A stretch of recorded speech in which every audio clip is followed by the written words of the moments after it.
Hello, Pisces. It is time for your July reading. We're going to be starting out with an energy card to see what kind of energy you'll be working with, or the primary energy that you'll be working with here in the month of July. And you have the Temple.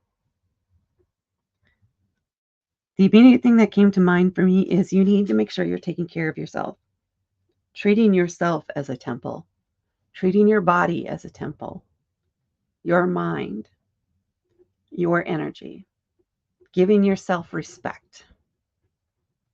You need to build that sense of reverence for yourself within yourself, if that makes sense. That is what I am getting for you. Mind, body, and soul. To bring it all together. It almost feels like maybe you've been feeling scattered or disconnected lately. You need to bring yourself all back together. Mind, body, and soul. So taking time out to do meditation, maybe by water or in a bath or something that makes you feel more grounded and brings together all the pieces of you. Intentional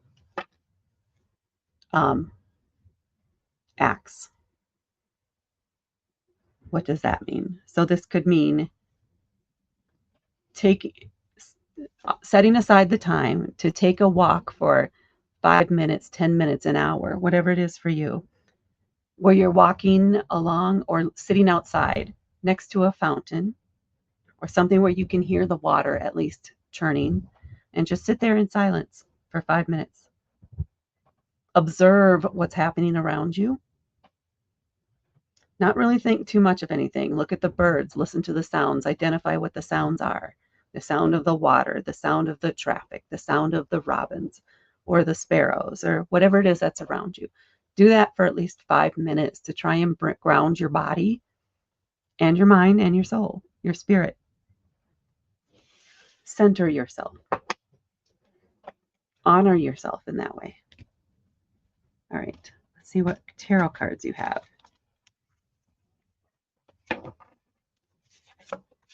We have the 8 of Coins, the 2 of Wands, Strength, the 10 of Cups, and the 7 of Cups. It could be that you're, now that's not what this card is about, but I'm getting the feeling this could be related to work, like a sense of dissatisfaction with what you're doing, or at least feeling disconnected, like your personal life or the rest of your life is completely disconnected and not part of what you do for a living in some way. Or maybe you have the ideal that it should have meaning, it should have a specific purpose other than just paying the bills. So there's that sense of disconnection where you're not feeling emotionally or spiritually connected to what it is that you do. It's going to sound weird, but you don't need to always have that connection to what it is you do for a living. Does it help? Yes, absolutely. Are we all gifted and blessed enough to have that? Unfortunately, no. But you need to find a way to appreciate the fact that what it is that you do gives you the ability to do the other things that you have in life, that you're able to do in life, to have the home, to have the connections you have, to allow yourself to take vacations if you can, to support the rest of you. It is more of a support function than a life calling. Your life calling may come from your community outside of work, but that work helps fund some of those community things or helps you contribute more to those community things. The work may be more of a supportive function for the other parts of your life rather than the other parts of your life supporting your work. I hope that makes sense. All right, let's get into individual cards here. We're starting off with the 8 of Coins. So coins are an earth element. It can be about your home, it can be about work, or it can be about finances or the things that you do in order to obtain material things. The 8 of Cups is indicating that you are very good at what you do. You are a craftsman. You are the master of this area. You are somebody that others seek out for advice on how to do things. So you could be, you're the expert, the master of your craft. No longer the apprentice. You're more of the leader or the teacher or the example for others on how to do something. But you're very secure in your position. You are admired, you are looked up to, and you do receive recognition for what it is that you do. And then we have the Two of Wands. Wands are a fire element. And the Two of Wands in particular is going to be about a little bit about daydreaming, about the possibilities, about maybe the things you want out of life. How are you going to connect all the different parts of your life, the different facets of you? How do they all work together? It's a little bit of dreaming, of planning for the future, of brainstorming. What is it you desire? Make fantastical plans and write it down, journal about it. You do not have to take action on any of them. It doesn't even need to be necessarily realistic at this point in time. What are your dreams, though? This card is encouraging you to dream. Just dream. That can be a form of meditation too, to help you bring parts of you together, to light you up from the inside. Take time to just have fun with that. Enjoy yourself. I think that's the primary thing that I'm getting out of this is make sure you take time to just dream for you. What is it that you want? What do you want to do? If you could do anything, if you won the lottery tomorrow, how would you spend that money? What would you want to do with it all? Play with that. And then we have the Strength card. This is a major arcana card. So it's going to have this whole process, this whole flow of energy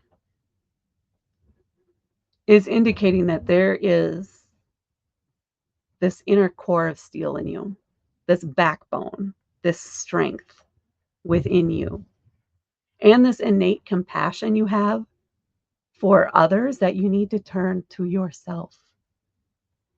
Turn that compassion to you. What advice would you give someone in your same position? Why don't you give yourself that same advice? You're worthy of it. You deserve it. Give yourself permission to care for yourself, to take time out for yourself. The Strength card is indicating that this is what you need to do, and you need to make it a part of your regular daily routine.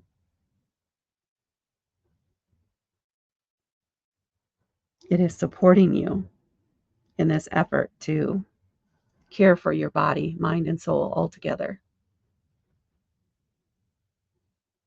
and indicating that you do have what you need in order to make that happen. You have the strength to do this for yourself.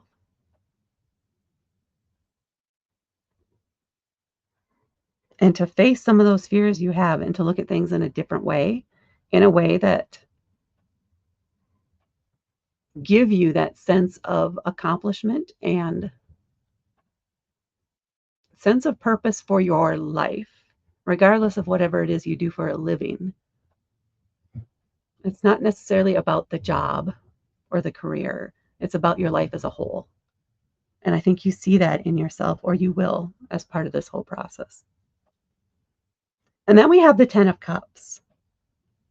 This is indicating your family, your community is solid. Cups are about our emotions and intuition. It's a water element. And the Ten of Cups typically is known as the happy family card. This is someone who has a lot of success in their emotional connections, in the people that they are closest to in the world.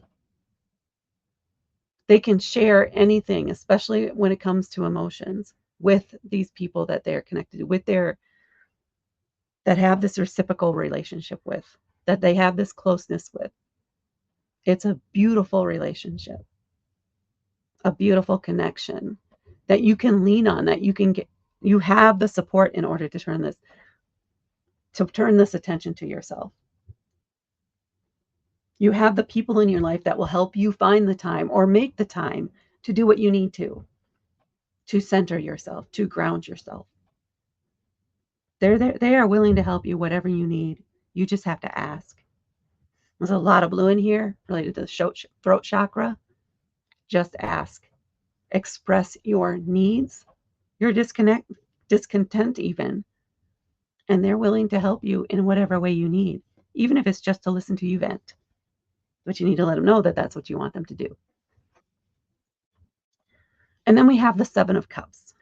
The Seven of Cups is indicating that you have choices. You have options available, or you will at least by the end of this month. It could be as part of all of this, and even this daydreaming. Out of this daydreaming may come some specific idea that is tangible, is possible, has potential to implement in your life now, or at least in the near future. And from that, you could have all these options open up. Well, okay, if I want to pursue that, then these are the next steps I could take. Which one or which two do I want to start with?